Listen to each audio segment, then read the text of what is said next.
wow, like, because I really thought I was on my way. I thought this was it. I'm headed towards the big time.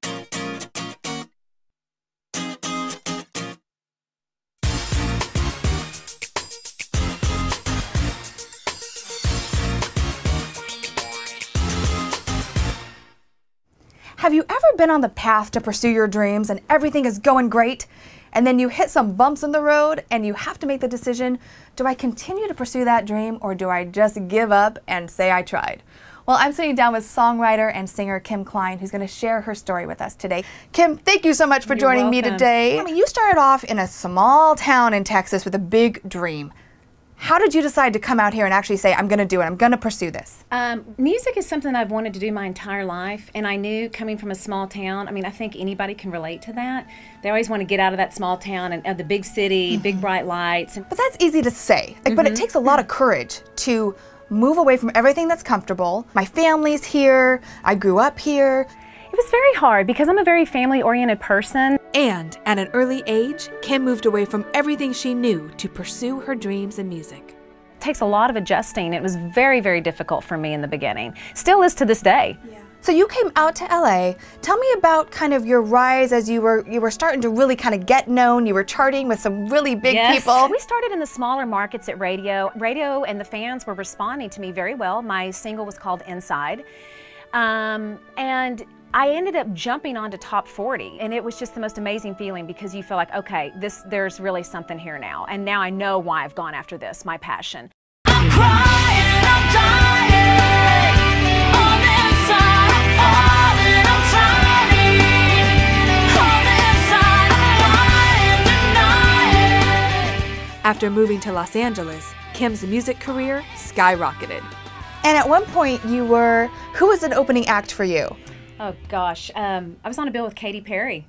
So Katy Perry was opening for you? Yeah, we shared a bill together. That's awesome. I don't know if you remember, Katy, but we shared a bill, and you're ahead of me, so I'm trying to catch up to you at this point. Just for now. Yeah. So you were rising, you were doing great. What happened? Ran out of funding.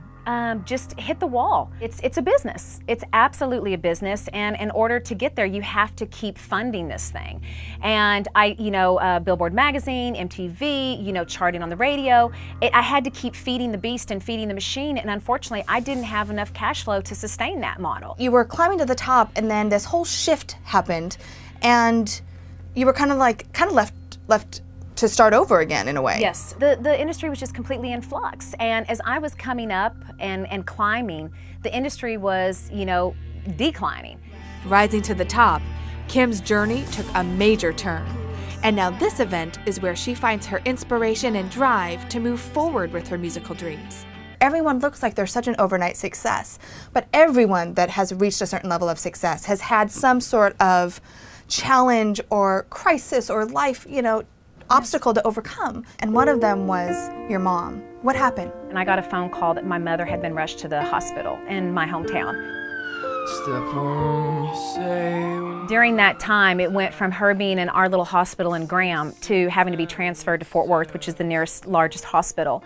And in that transition in the ambulance, she had a brain aneurysm. The brain aneurysm rupturing caused the heart attack to happen on top of that. My mother was basically DOA, dead on arrival. She passed and they brought her back. And it's just one of those things, it's your worst nightmare. Your mom's your best friend like my mom is mine, so I'm sure it was heart-wrenching to go through. Devastating. My mother's my world, and she's my inspiration. That's the reason why I do what I do. She put me around music from, since I was a toddler. Yeah. And that was a very difficult time because I was really starting to make a lot of strides with my career, and I'm in the waiting room, while they're taking care of my mother. And it's Sony, and they're like, we'd like to set up a meeting with you to talk to you about your music. And I'm like, I can't come. And did you ever think at that point, well, you know what, kind of my journey's over here. Like, this happened, and so I'm going to just go back to Texas or give up and just kind of focus on mom? And I was very prepared to go back home and take care of my mother if that's what I had to do. If I have to give up my dream and my career, that was more important to me.